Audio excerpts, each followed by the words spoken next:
जब इसका जन्म हुआ था, शुरुआत में हमें ऐसा कुछ पता नहीं था कि ये डाउन सिंड्रोम वाले इसमें कोई प्रॉब्लम है। कि रक्षित बहुत ब्रिलियंट बच्चा है, आप उसको समझिए और देखिए वो कहाँ ले जाएगा। नहीं तो बहुत फील होता है। तो मुझे लगा क्यों इसको स्कूल मतलब 8 के बाद क्यों डालना है, खाली इसका प्रेशर है वो। तो हमने इसको घर में रखा। मैं कहा अगर कराना इसको पढ़ाना होगा तो ओपन यूनिवर्सिटी से इसको हम करवा देंगे। तो इसने खुद यूट्यूब से देख देख कर डांस पूरे इसने सीखे।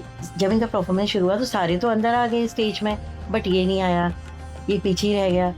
तो फिर अब एज अ मदर फिर मुझे लगा कि भाई ये अभी तक आया क्यों नहीं। जो स्पेशल चाइल्ड होते हैं वो घर को कभी बूढ़ा नहीं होने देते हैं। हाँ, वो बिल्कुल सही है, क्योंकि उनके बोलने के लैंग्वेज से छोटा बच्चा बोलता है उसी तरीके से बच्चे बोलती भी हैं। क्वालिटी में सुधार करना है, उसे आगे बढ़ाना है। इन्हें कभी भी उपेक्षा की दृष्टि से नहीं देखना है कि अगर रेस में अगर 100 लोग दौड़ रहे हैं तो फर्स्ट सेकंड थर्ड 3 ही आते हैं। तो उन 97 लोगों के लिए भी कोई ना कोई व्यवस्थाएं हैं। तो मुझे लगता है वो व्यवस्था इसके लिए म्यूजिक के रूप में आई हुई है, और आज ये हमें लोगों के सामने सेलिब्रिटी बना रहा है। समाज तो आपको कहीं ना कहीं ऐसा लगता है कि ऐसे बच्चों के साथ उपेक्षा की दृष्टि से देखते ही हैं। बिल्कुल, को चेंज करना जरूरी। हाँ, वो मैं फेस करता हूँ, लेकिन इसके टैलेंट के आधार पर लोगों का मुझे लगता है कि अब थोड़ा उनकी जुबान थोड़ा चुप होने लग गई। पहाड़ों में क्या है कि कथक डांसर जैसे के नाते मैं आपको बता रहा हूँ, वहाँ पे चुनौतियाँ ये हैं कि जैसे हम हारमोनियम, तबला, लहरा वाले भैया, वो सब हम लोग को नहीं मिल पाता है। आने जाने में जैसे हम किसी गेस्ट को बुला रहे हैं तो वो पहले पूछेंगे कितना दूर है। ता के के ते ता के ते ता के ते ता के ते। तो हमारे पिताजी को कभी भी वो पसंद नहीं था कि मेरा बेटा एक कथक लाइन में जाए, कथक सिखाए। तो ये नीरज, आपका कैरियर क्या है? आप आगे क्या करना चाहते हैं? कब तक डांस करें? बुढ़ापे में क्या करें?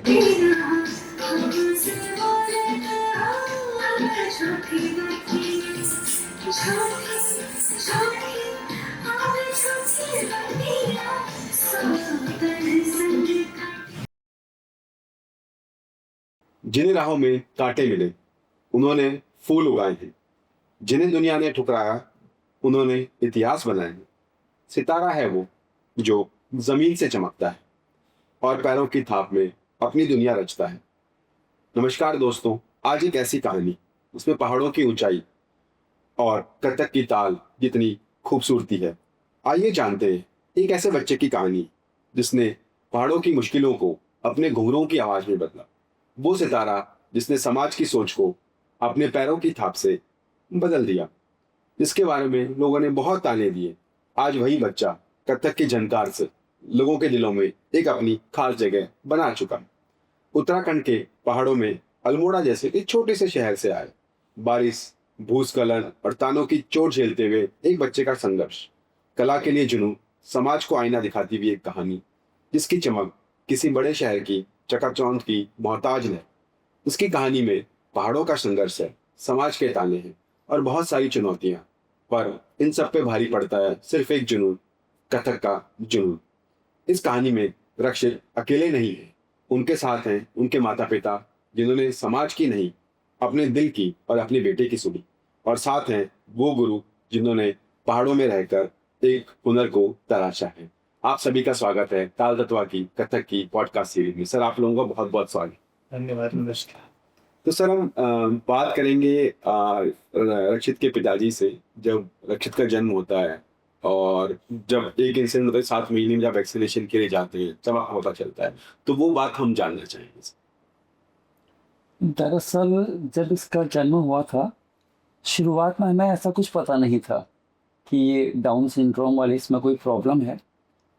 2-2.5 साल में एक अल्मोड़ा में एक डॉक्टर हुआ करते थे, इसका रात में स्वास्थ्य अस्वस्थ हुआ, थोड़ा प्री मैच्योर था, ये प्रॉब्लम लगी रहती थी। तो रात को हम इसे ले गए डॉक्टर साहब के पास। तो डॉक्टर साहब ने जब इनके पाँव देखे तो उन्हें लगा कि और बच्चों से थोड़ा डिफरेंट है।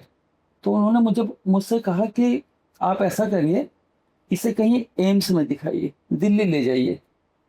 तो थोड़ा इसका पिता था, मैं माथा मेरा थोड़ा ठनका, तो मैं इसका इलाज करवाता था। नैनीताल की एक जगह हल्द्वानी पड़ती है, वहाँ पर एक चाइल्ड स्पेशलिस्ट हैं, उन्हीं की देख रेख में इसका जन्म हुआ था। उनके पास गया मैंने उनसे कहा कि ऐसा ऐसा कह रहे हैं कि आप इन्हें एम्स से ले जाइए, तो उन्होंने मुझसे ये कहा कि आप इसे वर्ल्ड के किसी भी डॉक्टर के पास ले जाइए, ये उम्र के साथ साथ ही सब सही होगा। तो डाउन सिंड्रोम वाले जब मैंने उन्हें प्रॉब्लम बताई, उन्होंने कहा हाँ इसमें डाउन सिंड्रोम की प्रॉब्लम है, लेकिन अन्य बच्चों से अगर 100 बच्चे अगर रेस में दौड़ते हैं तो ये 40% पीछे रहेगा। तभी मुझे ऐसा एहसास हुआ कि इसमें कोई डाउन सिंड्रोम की कोई प्रॉब्लम्स हैं। उसके बाद मेरी मदर तब जिंदा थी, तो मदर से मैंने बोला कि इससे इस टाइप की प्रॉब्लम है, तो उसने कहा कि पुरानी ख्यालातों की थी। उन्होंने ये कहा कि नहीं नहीं इसमें ऐसी कोई प्रॉब्लम नहीं, चिंता मत करो। तो मुझे ऐसा लगा कि इनकी जो मम्मी हैं उन्होंने काफ़ी साथ दिया। इसे हमने 1 से लेकर कक्षा 8 तक, 8 से लेवल तक इंग्लिश मीडियम स्कूल में पढ़ा है। इंग्लिश मीडियम स्कूल में इसकी मम्मी भी जाती थी। बाद में ऐसा लगा कि 8th के बाद कि अन्य बच्चों के साथ उतना नहीं दौड़ पाएगा जितना अन्य बच्चे दौड़ते हैं। इसका इंटरेस्ट जागा म्यूजिक की ओर को। तो ऐसा लगता था जब भी कोई म्यूजिक कोई चीज़ होती थी तो ये खुद ही सर हिलाने लग जाता था या अपने इसके पाँव खुद ही चलते थे। तो पिछले 1-2 सालों से फिर हमें ऐसा लगा कि इसे इसकी पढ़ाई छोड़ते हुए इसे म्यूजिक की ओर को आगे बढ़ाना चाहिए। और इसमें जो सबसे बड़ा हाथ रहा है इसके म्यूजिक क्षेत्र में, इसकी बड़ी वाली सिस्टर हैं दोनों, इसकी माता और दोनों गुरु लोग। जी रक्षित से जानना चाहेंगे, रक्षित पहली बार आपने कब म्यूजिक के प्रति आपको लगा कि आपको इंटरेस्ट आता है, या आप कभी नाचने लग जाते हैं, या आपको गाना या नृत्य अच्छा लगता है, कब आपको ऐसा लगने लगा? मुझे बहुत अच्छा अच्छा लगा। मतलब कब लगा? गए सब हाँ। हाँ। और आपको आपके लिए एक रोल मॉडल या किसको आप आदर्श मानते हैं, किसको देख के आप अच्छा लगता है? कोई ऐसा कोई एक्टर हो, या कोई डांसर हो, या कोई कथक के फील्ड में हो? कर मैं भी रोज करता है ना, मैं अपना कथक रोज करते हो, लेकिन बेटा आपने ना जो फिल्म स्टार होते हैं किसे देख के रक्षित ने डांस करना शुरू किया? कौन है इसको वो? आपने टीवी पे या मोबाइल पे देखा हो? किसे देखा? पंडित चीना से सर। अच्छा ये बोल रहा है कि नीरज सर और हर्ष सर को इन्होंने ये नीरज से हर्ष। तो आपने रक्षित ने आपको कैसे फिजिकली किसी एकेडमी में देखा, या कैसे देखा आपको फर्स्ट मुलाकात आपकी रक्षित से जब हुई? तो एकेडमी में ही देखा होगा दोनों को फर्स्ट टाइम। रक्षित को एकेडमी, तो आप लोग इसको रक्षित को एकेडमी में ले गए थे उस समय? यस, मैंने आपको बताया था कि जो इससे बड़ी वाली सिस्टर है, उसके बाद की जो सिस्टर है, उसे ऐसा लगा कि इसका डांस में बहुत ज़्यादा क्रेज है। वो देखते रहती थी कि डांस कर रहा है, खुद ही यूट्यूब लगा रहा है, स्टेपिंग कर रहा है, सब चीज़ कर रहा है। तो फर्स्ट टाइम वही इनके दोनों गुरुओं के साथ इसे ले गई। और उस समय क्या उम्र थी रक्षित की अंदाजे से? मुझे लगता है कि नहीं, अभी 1 साल एक साल पहले। 1 साल का इसका जो भी रिजल्ट आप लोग देख रहे हैं, 1 साल से। रिजल्ट 1 साल था। ओके। 1 ईयर में भी थोड़ा गैपिंग रहा है। हाँ, बहुत अब बहुत गैपिंग रहा है। 1 ईयर भी मतलब हम पूरा नहीं नहीं दे पाएंगे। पर रक्षित को देख के कभी भी क्लास में नहीं लगा। जैसे फर्स्ट डे जैसे बच्चे आते हैं, एडमिशन होते हैं, चाहे वो 3 साल का बच्चा हो या कोई भी एज का बच्चा हो, तो तत्काल जो हमारे स्टार्टिंग हम लोग करते हैं ता थी तक आ थी तक, हम उसको काउंटिंग में जैसे बच्चों को समझाते हैं, क्योंकि बोलो में बच्चा उतना जल्दी कवर नहीं कर पाता। तो हम उनको पहले 4 पैर का बताते हैं कि 1 2 3 4 एंड राइट लेफ्ट। तो रक्षित को मतलब 8 पैर बताने में कोई प्रॉब्लम नहीं है। जैसे राइट लेफ्ट लेफ्ट राइट रक्षित इतनी जल्दी कवर करा, मतलब हमें लगा ही नहीं कि रक्षित मतलब किसी और बच्चों से पीछे है। हमें क्लास में कभी भी रियलाइज नहीं हो। हम इसकी मम्मी और जो दीदी आती थी, हम उनको हमेशा बोलते थे कि रक्षित बहुत ब्रिलियंट बच्चा है, आप उसको समझिए और देखिए वो कहाँ ले जाएगा। और वही हम उनकी माता जी से वही बात कर रहे थे कि देखिए समय जैसे जैसे चलता है, बच्चे का गति वैसे बढ़ते रहती है। तो उनको खुद इम्प्रूवमेंट दिख रहा है, और आज वो आपके माध्यम से इस स्टूडियो में आए हैं। इससे बड़ी बात क्या हो सकती है? पहाड़ की जर्नी आप लोग के सबके सामने, और जो भी इस चैनल ब्रॉडकास्ट के माध्यम से देखेगा तो वो मुझे लगता है प्रेरणादायक रहेगा। जी, तो भगवान की कृपा है, तभी शुरुआत है। आगे तो आपको पूरा हिमालय फतेह करना है। पहाड़ी लोगों में बड़ा जुनून होता है, तो रक्षित आगे बढ़ेगा। तो अगर हम बात करते हैं कि जैसे आप गुरु लोग हैं, तो आपको क्या एक्स्ट्रा केयर रक्षित के प्रति देना होता है? डांस सिखाते हुए एक बात होता है, दूसरी बात बाकी बच्चों को कैसे आपको एक काइंड ऑफ मैनेज करना पड़ता है कि रक्षित के प्रति क्या आपको उनका बिहेवियर में बच्चों को समझाना पड़ता है। ये मैसेज इसलिए पूछ रहे हैं बाकी जो हमारी ऑडियंस है, जो पेरेंट्स देख रहे होंगे इस चीज़ को, उनको भी एक मैसेज हो कि क्या ध्यान रखना पड़ता है। हमें कभी भी क्लास में ऐसा नहीं लगता है कि कोई बच्चा रक्षित को इस नज़रिए से देखता है। हमें सिखाते वक्त भी, जैसे हम कथक के तिहाई टुकड़े कुछ भी सिखाते हैं बोलों में या गिनतियों में, और या हम कोई सॉन्ग जैसे क्लासिकल सेमी क्लासिकल सिखाते हैं, तो मुझे कोई ऐसा नहीं लगता कि स्पेशल मुझे 5 मिनट या 10 मिनट रक्षित को देना है। कभी भी 1 साल के जर्नी में मुझे कभी रियलाइज नहीं हुआ कि मैंने रक्षित को एक्स्ट्रा टाइम देना। जैसे उसके हमारे वहाँ जैसे क्लासेस होती है तो पेरेंट्स हमारे पीछे स्टाफ रूम रिसेप्शन में बैठा और फुली ओपन क्लासेस चलती है। हम लोग का सब अलाउ होता है कि सब देखें अच्छे से कि हम क्या सिखा रहे हैं। तो मुझे कभी ऐसा नहीं लगा कि रक्षित को हमने एक्स्ट्रा कुछ टाइम दिया, कभी भी ऐसा नहीं लगा। मतलब प्रॉपर जैसे एक नॉर्मल बच्चा उसे जल्दी कवर करता है, वैसे ही रक्षित में भी वो सब गॉड गिफ्टेड है। वो सब गॉड गिफ्टेड है, बस हम उस गॉड गिफ्टेड के साथ साथ उसको निखार रहे हैं। बाकी सब उसका ही सब कुछ देखा जाए। मैम, एक माँ के तौर पे मैं आपसे जानना चाहूँगी कि जब आपको पता चला था रक्षित के बारे में, तो आपका ऑफ कोर्स रिएक्शन रहा होगा, जो भी था। तो आपके दिमाग में क्या ये बात शुरू से थी कि नहीं, मुझे मेरे बच्चे को बाकी बच्चों की तरह इसको जैसे ये बहुमुखी प्रतिभा के धनी है, तो मुझे अपने बच्चे को बाकी बच्चों की तरह हर प्रतिभा के क्षेत्र में आगे बढ़ाना है, या आपको धीरे धीरे रक्षित को देखते देखते ये बात दिमाग में आई, या आपने शुरू से ही ये फैसला किया था? ये बात मैं इसलिए पूछ रही हूँ क्योंकि मैं यह मैसेज पूरी ऑडियंस को देना चाहती हूँ कि अगर कभी किसी माँ बाप को ये पता भी चले तो उनका क्या नजरिया होना चाहिए अपने बच्चों के प्रति। नहीं, जब इसका हमें पता चला कि डाउन सिंड्रोम है, तब वो तो मतलब जेन्युइन बात है कि सबको शॉक्ड होगा कि मतलब ऐसी प्रॉब्लम जो हमने सुनी भी नहीं थी, क्योंकि फैमिली में किसी को ऐसा कुछ प्रॉब्लम है नहीं और इसमें क्या होता है ये हमें भी नहीं पता था। तो शॉक्ड तो हम हुए, बट हमने हमने सोचा जैसे टाइम पास होता रहेगा तो वो खुद अपने आप ही उसमें मतलब इम्प्रूवमेंट होता रहेगा। ये हमें डॉक्टर्स ने बताया कि आपको कहीं भी जाने की ज़रूरत नहीं है, आप जैसे से ये बड़ा होगा आपको उसमें इम्प्रूवमेंट दिखेगा। फिर क्योंकि मैं स्कूल जाती थी, फिर इसको मैं अपने साथ स्कूल भी ले गई, तो PG to 8th इसने पूरा वहीं पढ़ा। और मेन बात ये थी कि वहाँ टीचर्स ने बहुत कोऑपरेट किया सारे, एंड जो इसके क्लासमेट्स थे उन्होंने बहुत ज़्यादा कोऑपरेट किया। मतलब उन्होंने कभी भी इसको मतलब अलग नहीं समझा, हेल्प करते थे इसको। और फिर जो आपने पूछा कि इसको मतलब किस फील्ड में डालना है या फिर क्या कराना है, मतलब क्या कराना है ये तो हमने सोचा ही था, बस स्कूल जा रहा है वो बहुत हमारे लिए एक इम्पॉर्टेंट था कि चलो ऐसा बच्चा स्कूल आ रहा है और कुछ चीज़ सीख रहा है। और स्कूल जाने में इसमें बहुत इम्प्रूवमेंट आई, बहुत चीज़ें सीखा भी, और लिखना वहीं से सीखा इसने, और रीडिंग भी कर लेता है, जैसे इंग्लिश के कुछ वर्ड्स हैं रीडिंग कर लेता है ये। और कुछ जो हाँ टेस्ट थे वो भी करता ही था, पूरा नहीं करता था, पूरा तो कर भी नहीं पाएगा, तो जनरल जैसे ऑब्जेक्टिव टाइप की कोई चीज़ें हैं कुछ है वो ही कर लेता था, तो बहुत वो किया। तो डांस का तो हमने कभी सोचा भी नहीं था कि हम इसको डांस की फील्ड में भी डालेंगे कभी, या ये डांस की फील्ड में जाएगा।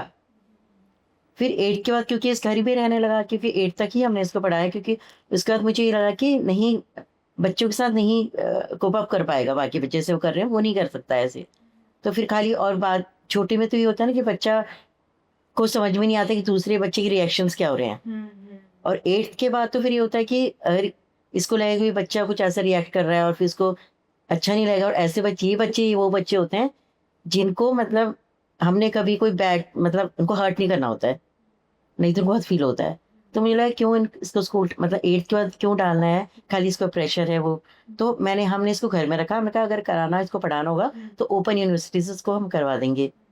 तो फिर जब ये घर में रहा खुद, अब बच्चे को टाइम पास करने के लिए कुछ तो चाहिए, तो इसने खुद यूट्यूब से देख कर डांस पूरे इसने सीखे, जैसा यूट्यूब होता सेम इसने वैसा किया, मतलब एकदम कैच करता था डांस को। तो ये तब से हमें चला इसका डांस में बहुत इंटरेस्ट है, जब इसे खुद हमने देखा। और कई डांस में वो देखते थे जो हमें पता नहीं था इतना अच्छा कर भी सकता है ये।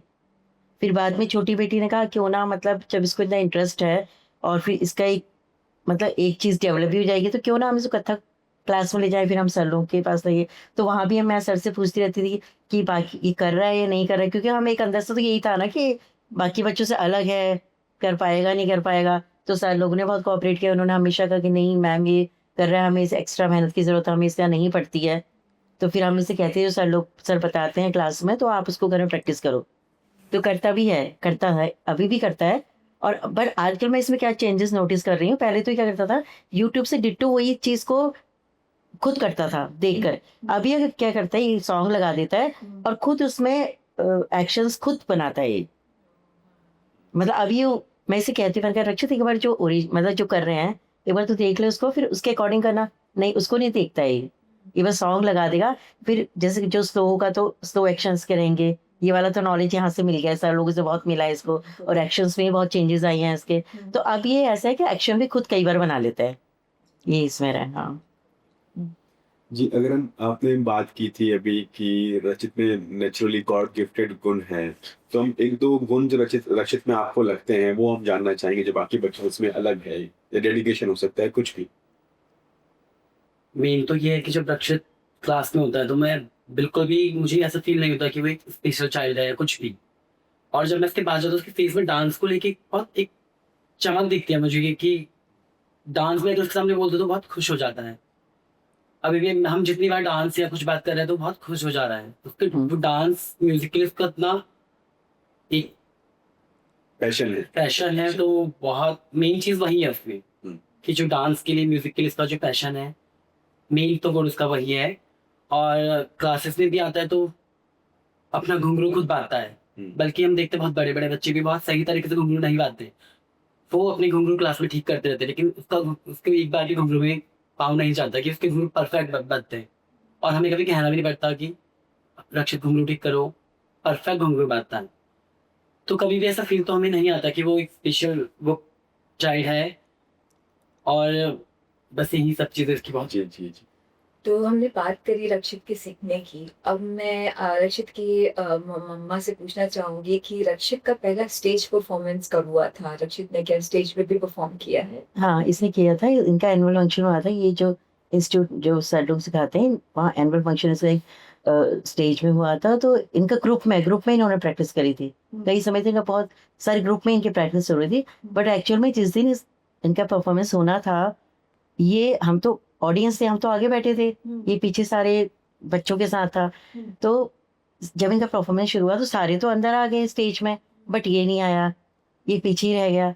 तो फिर अब एज अ मदर फिर मुझे लगा कि भाई ये अभी तक आया क्यों नहीं, क्योंकि वो भी था इस सॉन्ग में। तो मैं फिर सर के पास पीछे से मदर से गई, तो मैंने कहा सर ये तो रह गया पीछे।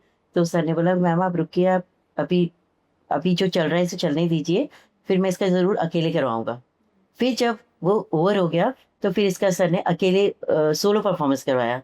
और वही जो रील है जो सोलो, और ये जो गॉड का होता है ना, अगर वो ग्रुप में होता तो हो सकता कोई नोटिस उसको नहीं कर पाता उस वक्त, क्योंकि ग्रुप में तो हर बच्चे को नहीं इतना वो चाहता है। तो जब अकेले इसका सोलो परफॉर्मेंस हुआ तो वही इसकी जो रील है वो बहुत वायरल हुआ। और इसने विद कॉन्फिडेंस, पूरे कॉन्फिडेंस से इसने उसको करा भी, जो ताल के साथ पूरा मिला के इसने पूरा किया। तो वही रील वायरल हुई थी, वो इसका फर्स्ट परफॉर्मेंस था और बहुत जो अच्छा रहा। तो अभी हमने रक्षित की परफॉर्मेंस की बात की, तो वो तो एक स्टेज परफॉर्मेंस एक अलग होता है। रक्षित तो घर में रोज रियाज करते हो, तो रक्षित का रूटीन या टाइम टेबल कैसा रहता है, माता जी से जानना चाहिए। उसका तो हर चीज़ का एक मतलब फिक्स टाइम टेबल है। जी। जैसे सुबह उसको जब उठना है। उसके बाद ये कुछ इसके जो सिस्टर्स हैं ना, तो वो आर्ट ऑफ लिविंग से कनेक्ट है, तो मेडिटेशन ये सब करते हैं वो लोग। तो उनको देखते कि ये भी करता है जैसे वो लोग करते हैं। फिर इसको मैंने कहा है कि रक्षित एक बार जैसे सुबह एक बार जाके भगवान के सामने जरूर बैठना चाहिए और मतलब प्रेयर करनी चाहिए। तो जैसे मैंने इसको बोला है कि रक्षित ओम नमः शिवाय बोलो 108 बार। अब ये काउंट करने में तो इसको प्रॉब्लम आएगी, तो ये क्या करता है यूट्यूब में लगाता है, उसके साथ ही काउंटिंग इसकी चलती रहती है और करेक्ट वैसे ही करता है। तो जो इसको बताया वो इसको मतलब वो ही करता है। और जैसे अगर घर में जैसे हम लोग कोई होते नहीं, यही घर में होता है, तो पूरी घर की रिस्पॉन्सिबिलिटी मतलब एक तरीके से इसके ऊपर ही रहती है। मतलब हम पूरे ट्रस्ट के साथ इसके ऊपर छोड़ सकते हैं कि ये अकेला घर में है तो ये नहीं कुछ कर रहा है, ऐसा नहीं होगा, सब कुछ करेगा। और बिल्कुल नीट एंड क्लीन, इसको बिल्कुल गंदगी पसंद ही नहीं है, बिल्कुल सफाई से सब कुछ होना चाहिए, ये रहता है। और म्यूज़िक का तो इसको है शाम के वक्त, जैसे डांस क्लास से आता है ये, उसके बाद इसका फुल वॉल्यूम है स्पीकर में कोई सॉन्ग लग जाएगा और फिर उसमें ये इसका बस डांस शुरू होगा। अब अपने एक्शन जो करता है वो करेगा। फिर उसे हमारे घर में भी थोड़ा सा जैसे शांति हुई रहती है, तो बिल्कुल चहल पहल का माहौल। और म्यूज़िक तो ऐसी चीज़ है कि खुद ही मन अच्छा हो जाता है उससे, कोई भी सॉन्ग सुनो तुम उससे, तो ये रहता है। तो ये मतलब इसकी वजह से घर में मतलब एक तो पॉजिटिव वाइब्स बहुत आती हैं।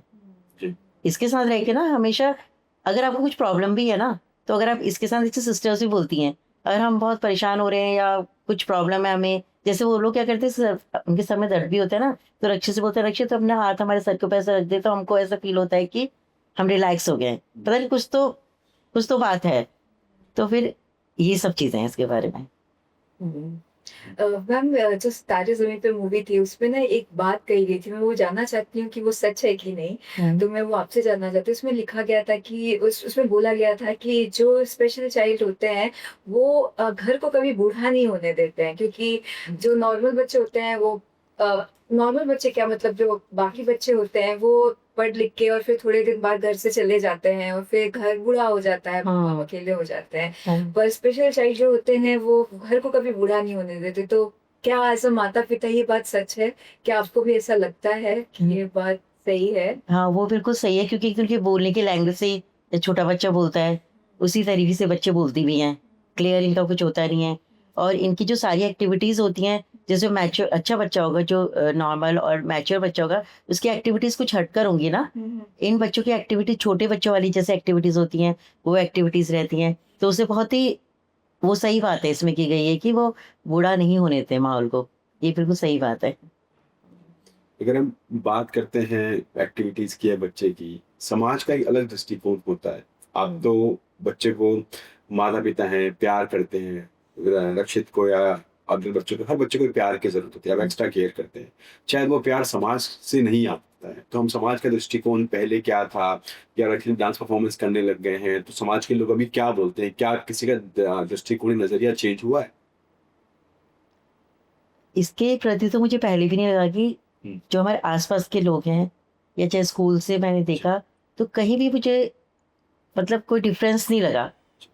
और बच्चों इसमें कोई डिफरेंस कर रहा है, जैसे अगल बगल के लोग भी इसको बहुत अच्छा मानते हैं, क्योंकि ये भी उनसे बात करता रहता है, पूछता रहता है आप कैसे हैं, ये सब चीज़ें।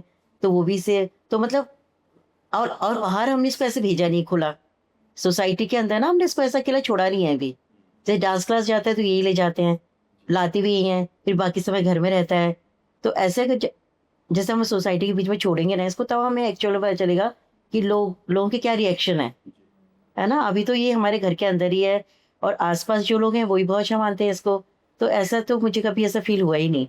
सिमिलरली ये चीजें पिताजी से भी जानना चाहिए, आपका दृष्टिकोण क्या है इसके प्रति? मेरा दृष्टिकोण थोड़ा इनसे अलग है। जी। उसका कारण यह है कि मुझे ऐसा लगता है कि, या मेरा मानना है कि महिला का जो सामाजिक दायरा होता है थोड़ा कम होता है। हर किसी का अलग जिम्मेदारी है। हाँ, और पुरुष का जो होता है सामाजिक दायरा ज़्यादा होता है। तो कई बार ऐसी चीज़ें सुनने के लिए मिलती हैं। और मैंने जब ये कार्यक्रम आज हमारा 12 जुलाई को चल रहा है, तो मैंने जानबूझ के समाज के जितने लोग मेरे परिचित हैं उन लोगों को जानबूझकर मैंने बताया हुआ है कि मैं गुड़गांव जा रहा हूँ और रक्षित का वहाँ पर कोई कार्यक्रम है। वो इसलिए कि उन लोगों के मुंह पे तमाचा मारने के लिए, कि जिस नज़रिए से वो लोग देखते हैं, किसी न किसी बच्चे में कोई ना कोई क्वालिटी अवश्य होती है। जी। ये थोड़ा ऐसा हो सकता है कि डाउन सिंड्रोम का बच्चा है, लेकिन मुझे लगता है कि भगवान ने इसे हमारे घर में इसलिए पैदा किया कि हम लोग इसकी पूरी तरह देख रेख कर पाए। जी। और हमने इसकी भावनाओं को समझते हुए और समाज को एक आगे बढ़ाने के लिए कि, और अन्य माता पिता लोगों को ये बताने के लिए प्रेरणा दे रहे हैं हम सभी लोगों को, कि बच्चे की क्वालिटी को देखते हुए उस क्वालिटी में सुधार करना है, उसे आगे बढ़ाना है। इन्हें कभी भी उपेक्षा की दृष्टि से नहीं देखना है। जैसे मैडम ने बताया कि हम इससे समाज में अकेले नहीं जाने देते, इसीलिए नहीं जाने देते कि अगर समाज बच्चों को हर्ट करेगा तो हम पे बहुत ज्यादा, अगर 1 टाइम करेंगे तो हमें 100 टाइम हर्ट होगा। तो कोशिश रहती है कि हम इसे अपने साथ ले जाएं कि और लोग ऐसे इसे हर्ट ना कर पाए। ऐसे बच्चों को ज़्यादा हर्ट होता है, जी। जो चाहे बच्चों, तो इसलिए हमने ऐसे छोड़ा ही नहीं है इसको भी। और थोड़ा मेरा अपना मानना है भी, जब मुझे डॉक्टर साहब ने कहा था कि थोड़ा बच्चा आपका 40% पीछे रहेगा, तो मेरा ये मानना है कि अगर रेस में अगर 100 लोग दौड़ रहे हैं तो फर्स्ट सेकंड थर्ड 3 ही आते हैं, तो उन 97 लोगों के लिए भी कोई ना कोई व्यवस्थाएं हैं। तो मुझे लगता है वो व्यवस्था इसके लिए म्यूजिक के रूप में आई हुई है, और आज ये हमें लोगों के सामने सेलिब्रिटी बना रहा है। जी। आगे ही भगवान ऐसी जर्नी पे चलाए। और हम सेलिब्रिटी की बात करते हैं तो सोशल मीडिया का इम्पैक्ट काफ़ी रहा है रक्षित की लाइफ में। सोशल मीडिया का इम्पैक्ट कैसे आपके जीवन में आया? सोशल मीडिया के लिए अगर कहा जाए तो मुझे लगता है कि जो हमारे दामाद हैं, इसलिए जीजा जी हैं, उन्होंने शायद इसमें कोई क्वालिटी देखी और उन्होंने इसे सोशल मीडिया के सामने लाए। और आज की डेट में भी जो भी है सोशल मीडिया वही हैंडल करते हैं। और मुझे लगता है कि शायद एक एज गैप भी है, हमारे तीनों बच्चों में बहुत बहुत गैप है। मेरी बड़ी बिटिया लगभग 30-31 साल की है, छोटी वाली 24 साल की है और ये 18 साल का है। तो लगभग 6-7 साल का गैप, और इसके और हमारे बीच में बहुत ज़्यादा गैप हो गया है। तो मुझे लगता है शायद वो इसके जीजा जी ने समझा और इसकी दोनों सिस्टरों ने समझा। तो सोशल मीडिया को इंट्रोड्यूस कराने में उन लोगों का हाथ बहुत रहा है। और जिस आप वायरल रील की बात कर रहे थे, मुझे लगता है कि आपके हर्ष सर और नीरज सर का उसमें बहुत बड़ा हाथ रहा है। जो हम लोगों ने एक अल्मोड़ा में, आप लोगों की जानकारी में बताना भी चाहूँगा कि उदय शंकर नाट्य अकादमी वहाँ पर खुली हुई है। पहला फर्स्ट स्टेज प्रोग्राम वहीं रहा था। अगर इसका ग्रुप डांस होता तो शायद किसी की नज़र नहीं जाती। जो कथक का इन्होंने जो परफॉर्मेंस दी है वही दी हुई है। और आज मुझे कहने में बड़ा अच्छा लगता है कि वो रील इसकी 10 लाख से ऊपर लोगों ने वायरल हो चुकी है। तो वहीं से ये फेमस भी हुआ। और बीच में मैं कहीं देख रहा था कि इसकी जो बायोग्राफी लोगों ने डाल रखी है, तो उसमें भी अभी महाराष्ट्रियन भाषा में भी उसे उन्होंने अनुवाद करके डाला हुआ है, कुछ कलाकार ग्रुप्स में डाला हुआ है। तो कई लोगों ने इसकी रील को डाल रहे हैं, अच्छा लग रहा है। और सभी, मुझे लगता है शायद हमारे जैसे माता पिता, अगर ऐसे बच्चों के माता पिता, सभी के लिए रक्षित एक प्रेरणा होना चाहिए। और सभी लोगों ने जितना प्यार अन्य बच्चों को करते हैं, इन बच्चों को भी करना चाहिए। नहीं, फैमिली से भी थोड़ा सपोर्ट मिलना चाहिए, वही क्या? मतलब इनकरेज करना चाहिए ना बच्चों को। अगर तुम इसको कहीं भेजते ही नहीं तो कहाँ, ना डांस सीखता है ना स्कूल में भी जो सीखा वो नहीं सीख पाता ये। हाँ, तो वही इनकरेज करना चाहिए इन बच्चों को। क्योंकि समाज तो आपको कहीं ना कहीं ऐसा लगता है कि ऐसे बच्चों के साथ उपेक्षा की दृष्टि से देखते ही हैं। बिल्कुल ये बात बिल्कुल सही। वो उसको चेंज करना जरूरी। हाँ, वो मैं फेस करता हूँ। लेकिन इसके टैलेंट के आधार पर लोगों का, मुझे लगता है कि अब थोड़ा उनकी जुबान थोड़ा चुप होने लग गई है। वो उसका टैलेंट ही है। और मुझे ऐसा लगता है कि स्पेशल बच्चों में खासकर टैलेंट छुपा होता है, हमें निखारने की जरूरत होती है। और ये मैं ऑडियंस को भी बोलना चाहूंगी कि उनके माता पिता का रोल होना चाहिए, जैसे इन रक्षित के माता पिता का रोल हुआ है कि उसके टैलेंट को निखारिए, उनके गुरु का रोल हुआ है टैलेंट को निखारिए और प्लेटफॉर्म पे लेके आइए ताकि बच्चे अच्छा कर पाए, क्योंकि हर बच्चों में कुछ स्पेशल टैलेंट जरूर छुपा होता है। इसमें मैडम एक ऐसा था कि एक अल्मोड़ा से, हम लोग बेसिकली उत्तराखंड से आते हैं। अल्मोड़ा एक छोटा शहर है, लेकिन बुद्धिजीवियों का शहर माना जाता है उसे। और एजुकेशन लेवल वहाँ पर बहुत ज़्यादा रहता है।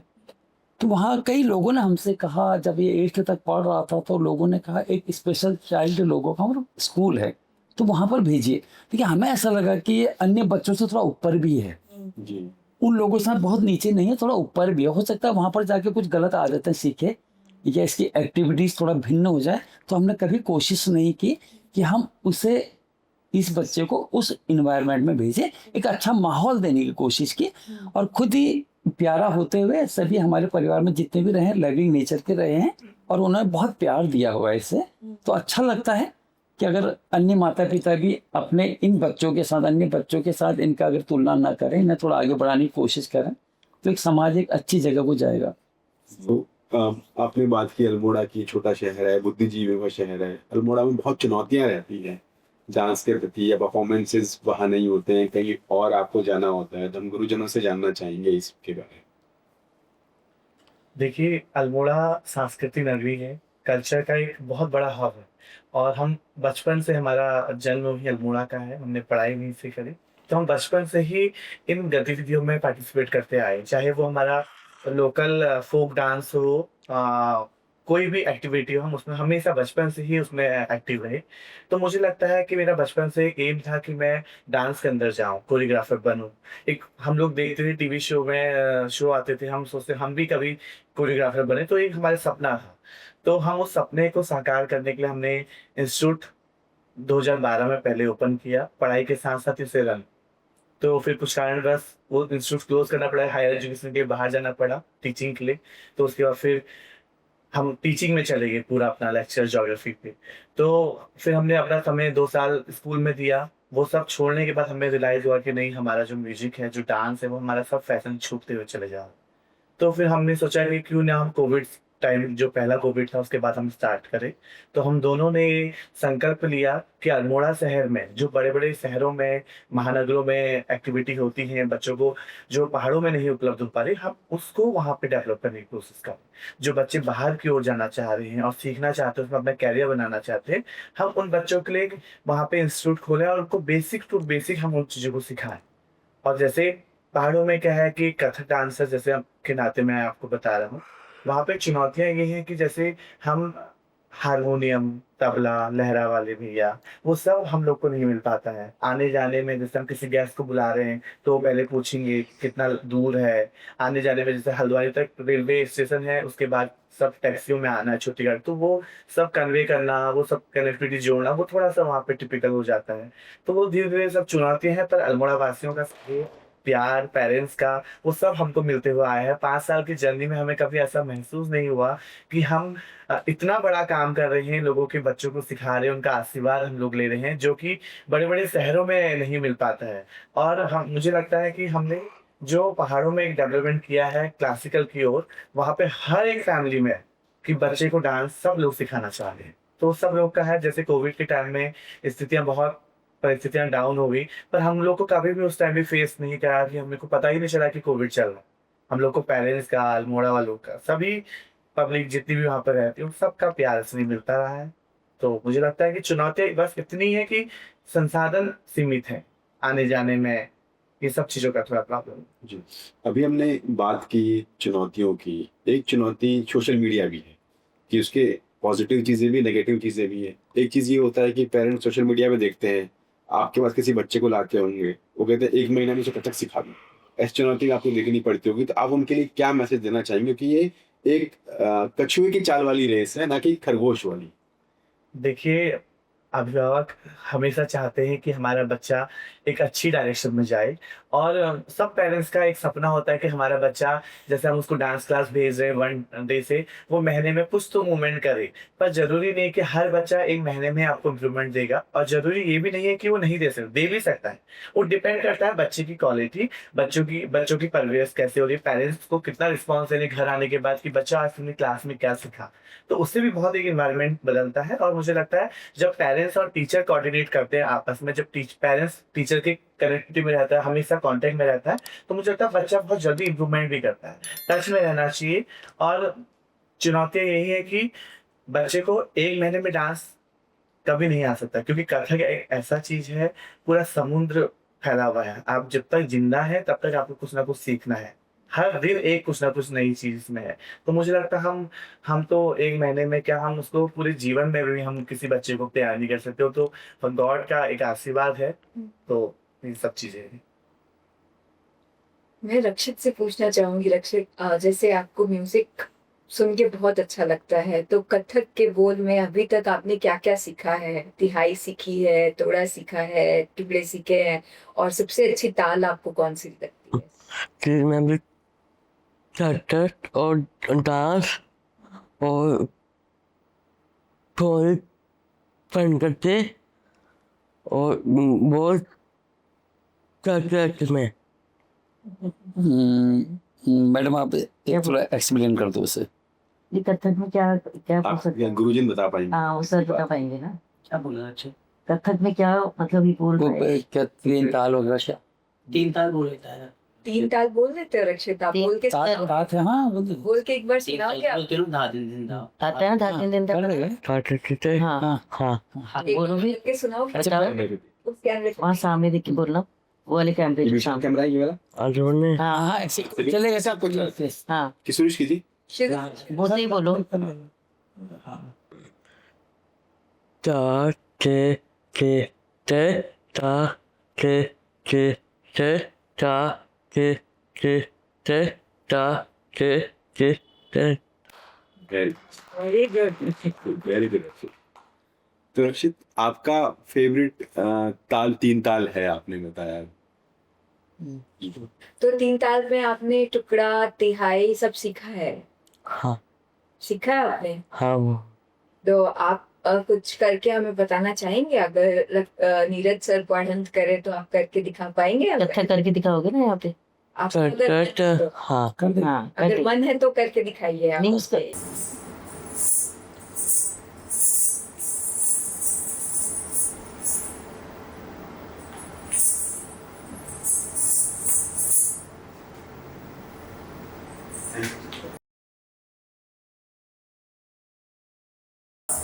सी सी सर आ सी सी सर ता सी सी सर आ सी सी डबल ता ही सी सर आ सी सी सर ता सी सी आ सी सी सर ता सी सी आ सी सी सर जब साथी सी सर आती सी सर आती सी आती सी सर आती सी सर आती साथी सी सर आती सी सर आती सी सर आती सी सर आती आती सी सर आती सी सर तिहाई साथी सी सर आती सी सर थी ता थी साथी सी सर आती सी सर थी ता थी साथी सी सर आती सी सर थी ता थी साथी सी सर आती सी सर थी ता थी साथी सी सर आती सी सर थी ता थी साथी सी सर आती सी सर थी ता थी Very nice. Very nice.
शाम ढली पर शाम ना आए, हृदय की पीड़ा कहत न जाए। शाम ढली पर शाम ना आए, हृदय की पीड़ा कहत न जाए। मेरा की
कथक की प्रैक्टिस का कमाल है।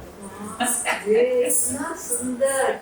तो सर जैसे कि आजकल समाज में जैसे आप भी सर पुरुष हैं और नृत्य करते हैं, तो आज भी पुरुष का नृत्य करना उतना सहज नहीं माना जाता है। तो रक्षित को लेकर और अल्मोड़ा जैसे छोटे से शहर में आप जब रक्षित नृत्य करता है तो इसको कितना सहज दिया जाता है, और आपकी क्या राय है इस बारे में?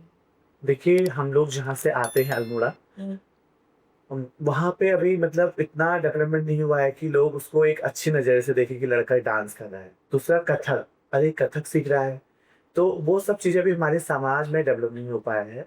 और ये लोग जो हमारे समाज में लोग हैं जो देखते हैं कि अरे बॉयज़ होते हुए तुम डांस कर रहे हो, कुछ और करो, पढ़ाई करो, जॉब करो अच्छी।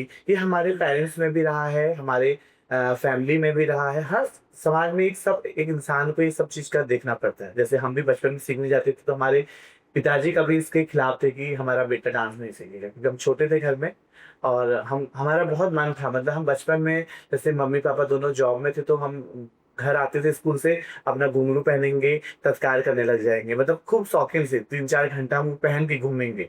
तो हमारे पिताजी को कभी भी वो पसंद नहीं था कि मेरा बेटा एक कथक लाइन में जाए, कथक सिखाए। जब हम इंटर पास आउट हुए 2012 में, तो हमने चोरी छिपे कॉलेज के साथ साथ हमने एक एकेडमी में ज्वाइन किया एज ए पार्टनरशिप। तो हमने वहाँ पे सिखाना स्टार्ट किया। तब अल्मोड़ा में कोई इंस्टीट्यूट नहीं थी प्राइवेट, एक अकेला हम वहाँ पे सिखाया करते थे। तो हमने जब सिखाया वहाँ पर बहुत बच्चे जुड़े और वीकेंड में हम 3 डेज क्लास लेते थे। तो देखते थे लोग, अरे लड़का सिखा रहा है, लड़कियों को कैसे भेजे इनके पास, क्योंकि इन्वायरमेंट हमारा जो आज की देख रहे हैं कि एक बॉयज से बच्चों को सिखाना नहीं चाहते पेरेंट्स, वो चाहते हैं कि लड़की ही सिखाए, फीमेल गुरु ही सिखाए, मेल गुरु से ना सीखे, क्योंकि इन्वायरमेंट ऐसा हो चुका है हमारे। तो वो सब चीज़ें उस समय भी हम देखने को मिलता था। पर हम अल्मोड़ा से पढ़े तो हम लोग को सब जानते हैं, लोकल में सब था तो सब रिस्पेक्ट करते थे। तो हमारे पास लोग आते थे तो वो यही पूछते थे, नीरज आपका कैरियर क्या है, आप आगे क्या करना चाहते हैं, कब तक डांस करें, बुढ़ापे में क्या करेंगे, अभी तो आप यंग हैं, आपका खून दौड़ता है, आप करा ले रहे हैं। तो हमने कहा वो सब ऊपर सोचा हुआ है, वो सब बना हुआ है, हमें उसके बारे में नहीं सोचना। जहाँ तक हमें ले चलेगी डांस की जर्नी, हम वहाँ तक अपने प्राण देने को तैयार हैं अल्मोड़ा के लिए, क्योंकि हमने अल्मोड़ा से बहुत कुछ सीखा है, वहाँ के लोगों से, वहाँ के रहन सहन, सब कुछ हमने वहाँ से सीखा है। तो मुझे लगता है कि मेरे को एक अल्मोड़ा में एक बहुत अच्छा कथक शैली को ले जाना है, और वो मेरा सपना अब साकार होते हुए दिख रहा है। जैसे रक्सी जैसे बच्चे, इनके माध्यम से हम लोग भी इंट्रोड्यूस हो रहे हैं दोनों साल, तो इससे बड़ी बात क्या होगी। और पुरुष का जितना हम लोग देखते हैं कि बॉयज को अभी उस नजर से नहीं मिलता है कि बॉयज डांस कर रहा है, अभी है। धीरे धीरे मुझे लगता है आने वाले समय में, जैसे हम रक्षित से जान रहे हैं, तो मुझे लगता है आने वाले समय में ये सब दूरियां खत्म हो जाएंगी और समाज में बदलाव दिखते नजर आएंगे। लोग अपने लड़कों को, बॉयज को डांस सीखने भेजेंगे करें। अब मुझे लगता है कि भगवान शायद इन बच्चों को हमारे वहाँ शायद इसीलिए पैदा करता है कि हम लोग ज्यादा सपोर्टिंग नेचर के होते हैं ना, सपोर्ट कर पाते। रक्षित जैसे अभी आपने डांस किया तो आपको डांस करके खुशी मिली, तो आपको सबसे ज्यादा खुशी क्या करके मिलती है? डांस करके? डांस करते हैं। डांस करके मिलती है। हाँ। ओके। और अभी आप जब आ रहे थे तो आपको पता था कि आप गुड़गांव डांस करने आ रहे हो? पापा ने आपको क्या बताया था कि आप कहाँ जा रहे हो? घर में लोग डांस करता है ना, घर में लोग डांस, और वो पंडित थे। अच्छा डांस करता हूँ, प्रैक्टिस भी करता अच्छा, मैं पंडित पे। हाँ, पूछ रही हैं कि क्या रक्षित को ये पता था कि आज वो गुड़गांव डांस के लिए जा रहा है? पता था? किसने बताया था रक्षित को? मुझे पता है ना, बस गोट गाँव में वो कुछ गोले। अच्छा, ये कह रहा है कि मुझे पता था कि मुझे गुड़गांव जाना है और वहाँ डांस करना है। अच्छा, पता था आपको, इसीलिए आप घुंघरू लेके आए थे। ओके। और जो पोस्टर था उसको देखे बहुत खुश हुआ, जो पोस्टर भेजा था ना आपने जो पोस्टर लगाया था ना, हाँ। बहुत खुश हुआ है। हाँ जी। उसमें जो नीचे एक फोटो लगाई थी मैंने, आंख बंद करी हुई, वो भी अच्छी लगी थी आपको? लगी थी रक्षित? पोस्टर जो था, मैम क्या पूछूं? अच्छी लगी थी आपको? तो रक्षित, आप अपना रील सोशल मीडिया पे अपने आप ही बना लेते हैं अपना आजकल? हाँ, कुछ डांस शोन कहता है कि खुद का डांस और शॉर्ट डाल देता हूँ मैं। ओके इसने आप लोगों ने शायद उसका वाला पेज नहीं देखा, इसने से खुद बना रखा है, ये खुद हैंडल कर, खुद भी कर लेता है। रक्षित पांडे नाम से।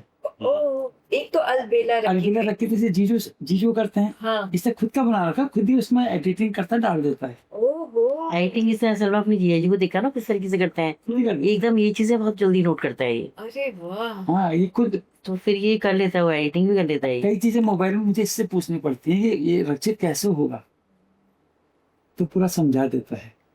तो रक्षित, मैं आप लोगों से जानना चाहूंगी और सर से भी जानना चाहूंगी कि रक्षित आज तक बहुत सारे पेजों पे फीचर हुआ, और लास्ट 1 साल में जैसे कि आप लोगों ने बताया कि लास्ट 1 साल की जर्नी में ही जो डांस के माध्यम से और जो सोशल मीडिया के माध्यम से रक्षित वायरल हुआ, तो ये जो सोशल मीडिया का इनका जो जर्नी रहा है, जो अलग अलग प्लेटफॉर्म पे जो फीचर हुए हैं, ये सब इनके डांस के बाद ही हुआ है या इनके पहले से भी इन सोशल मीडिया पे कुछ था इनका जर्नी?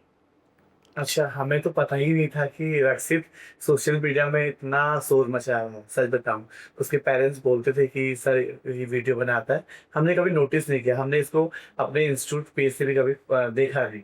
तो एक दिन जो उदय शंकर नाट्य अकेडमी में जिसका हमारा एनुअल फंक्शन हुआ था, उसमें जो इसका सिंगल परफॉर्मेंस हुआ, जो लोगों ने बहुत पसंद किया, उस परफॉर्मेंस का जो था वो हमारे रील में शो होने लगा।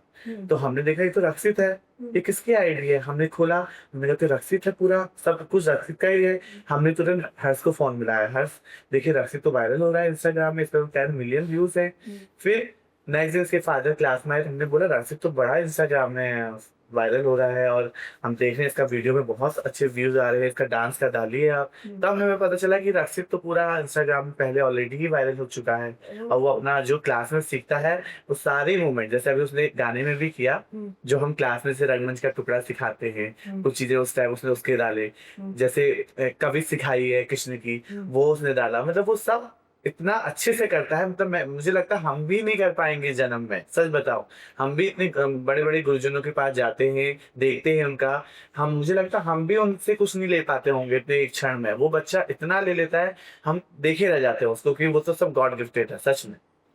सर, तो हम आपसे जानना चाहेंगे कि आपका जो इंस्टीट्यूट है अल्मोड़ा में वो कौन सा है, और सर आपका लॉन्ग टर्म प्लान क्या है उस इंस्टीट्यूट से? आप अपने आप को कहाँ देखना चाहते हैं आज से 10 साल बाद उस इंस्टीट्यूट के थ्रू अल्मोड़ा में? जी मैम, हम दोनों ने जब शुरुआत करी कोविड के बाद, फर्स्ट कोविड के बाद, तो हमने उस इंस्टीट्यूट का नाम रखा Nataraj dance and zumba fitness institute, ताकि वहाँ पे डांस भी हो, मेडिटेशन भी हो, और जो एक कोविड के बाद एक जनरेशन आई कि हमें फिट रहना है, मेडिटेशन करना है, योग करना है, तो हमने वो सब कॉन्सेप्ट को देख के हमने वो इंस्टीट्यूट ओपन किया।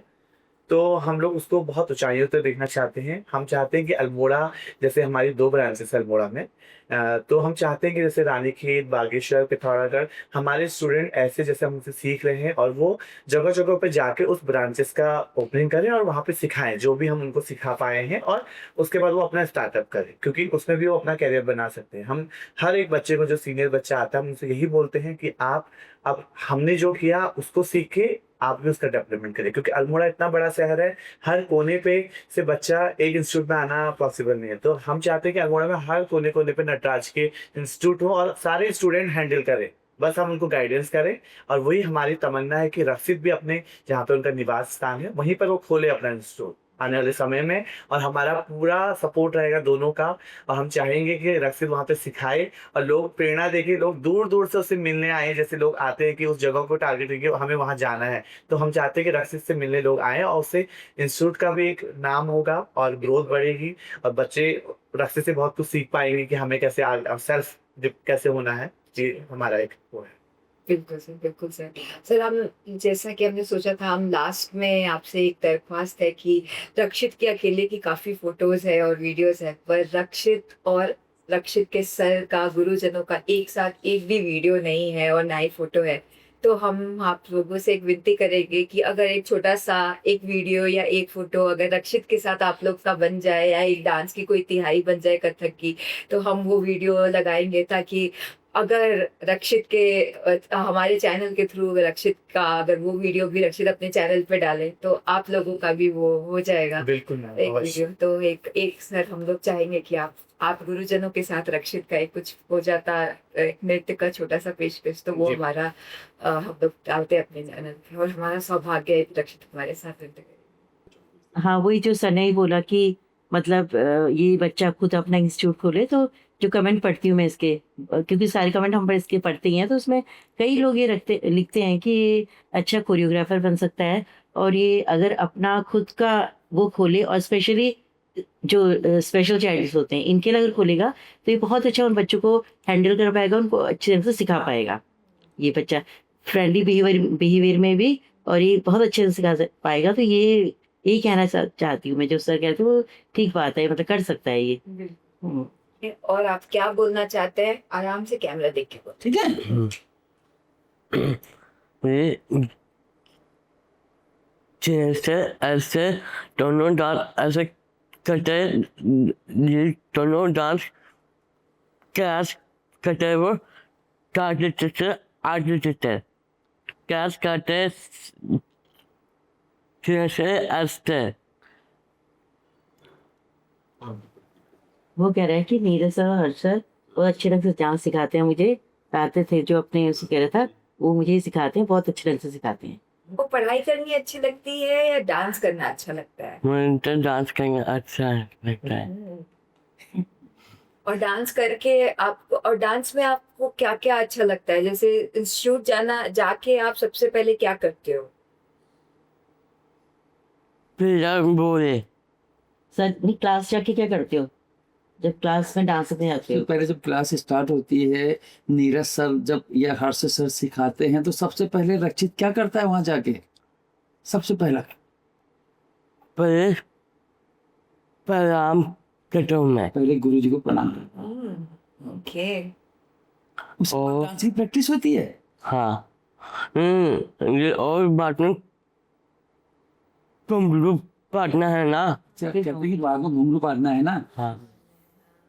और पार्ट में डांस शुरू यहाँ पे पीला बोले। अच्छा, बाद में डांस से प्रिया मोहे या पिया मोहे पे जो भी है डांस।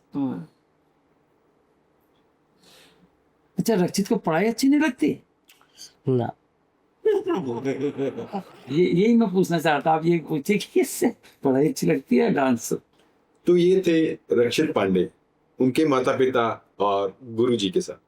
ये कहानी सिर्फ एक बच्चे के डांसर बनने की नहीं है, ये कहानी है माँ बाप के भरोसे की, ये कहानी है गुरुजनों के विश्वास की, ये कहानी है समाज के बनाए दायरों को तोड़कर आसमान में उड़ान भरने की, जिसने पहाड़ों की चुप्पी को कथक की ताल में बदल दिया। जो कुछ लोग कहते थे कि कुछ नहीं होगा, आज वही कहते हैं वाह क्या बात है।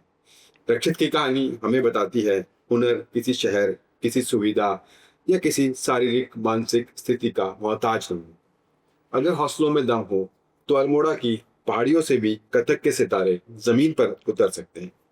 जिन पैरों के लिए दुनिया ने कभी कहा था ये लड़खड़ाएंगे, आज वही पैर घुंघरू की ताल पर दुनिया को थिरकने पे मजबूत कर देते हैं। चलते चलते बस इतना ही कहना चाहते हैं, सितारे जमीन पर भी होते हैं, बस उन्हें पहचानने के लिए पार की नजर चाहिए थी। रक्षित ने अपनी पहली जीत हासिल कर ली है और ये सफर बहुत लंबा जाने वाला है। इसी उम्मीद के साथ आज के एपिसोड में इतना ही।